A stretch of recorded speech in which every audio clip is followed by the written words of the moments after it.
It was supposed to be just another quiet Sunday. One of those slow, cozy days when time seems to pause and the walls of your home cradle you like a mother holding her child.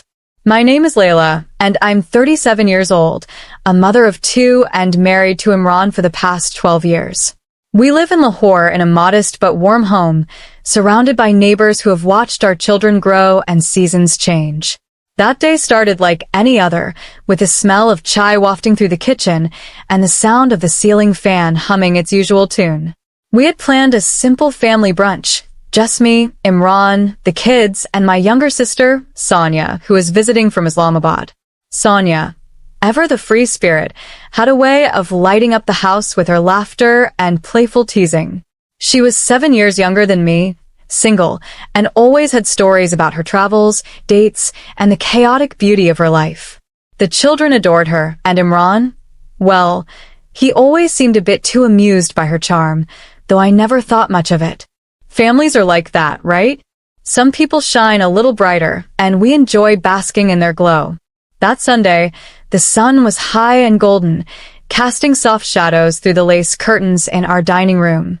The table was set, parathas, halwa, alla bhujia, boiled eggs, and chai and clay cups I'd bought on a whim from a roadside stall in Murray. We laughed, ate, and for a while, the moment felt perfect.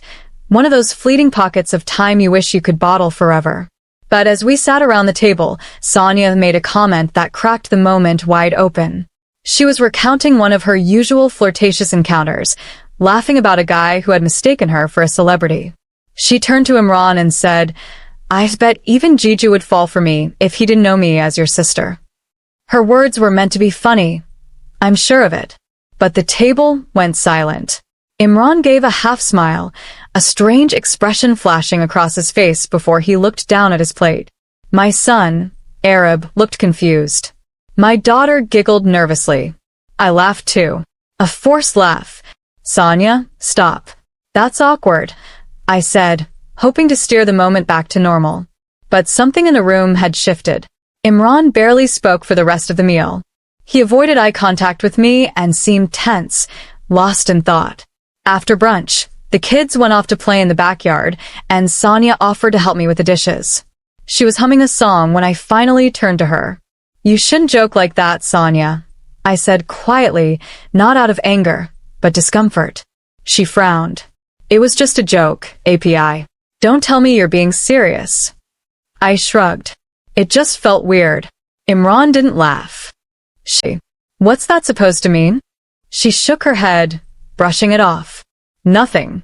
You're overthinking it." But I wasn't. I couldn't stop thinking about it all day. Imran's strange silence. Sonia's words. Her knowing look. And later that night, when the kids were asleep and I lay beside Imran in bed, I decided to ask, "Did Sonia's comment bother you?" He hesitated. It was inappropriate. Because of the joke? Or because it wasn't a joke to you? His silence cut deeper than any words could. I didn't sleep that night. The following days were strange. Imran was distant. Sonia acted normal, like nothing had happened. I tried to shake it off, to chalk it up to overthinking, but a woman knows. Especially a wife. We sense it in the air, like the change before a storm. I started noticing things I hadn't before, small glances, the way Imran seemed to linger when Sonia spoke, his sudden interest in her stories. And then, 2 nights later, I found something that changed everything. I was looking for my charger in Imran's study drawer when I came across a folded note. It was simple, handwritten, and unmistakably not from me. "I wish things were different. I wish I met you first." I stared at it for a long time, my breath caught in my throat. There was no name, no date. But the writing, it was Sonia's. I knew it as well as I knew my own. I didn't confront them immediately. I wanted to be sure. I wanted to believe there was another explanation. But the heart, even when shattered, still beats. Still hopes. I started observing them more closely. The way their conversations carried a subtext I couldn't quite translate. The way Sonia would always find a way to touch his shoulder, his hand, in passing. The way he no longer looked at me the same way. And then one evening I heard it. They didn't know I was outside the kitchen, that I'd returned home early from visiting my mother. Their voices were low, urgent. "This isn't right," Imran said. "She's your sister." "I know," Sonia whispered, "but I didn't choose to feel this way. You should leave before it gets worse." "I don't want to leave."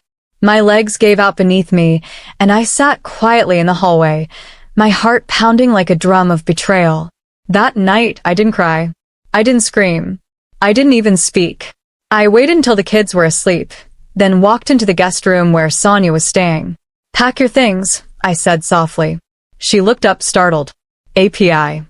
I know everything. Just leave."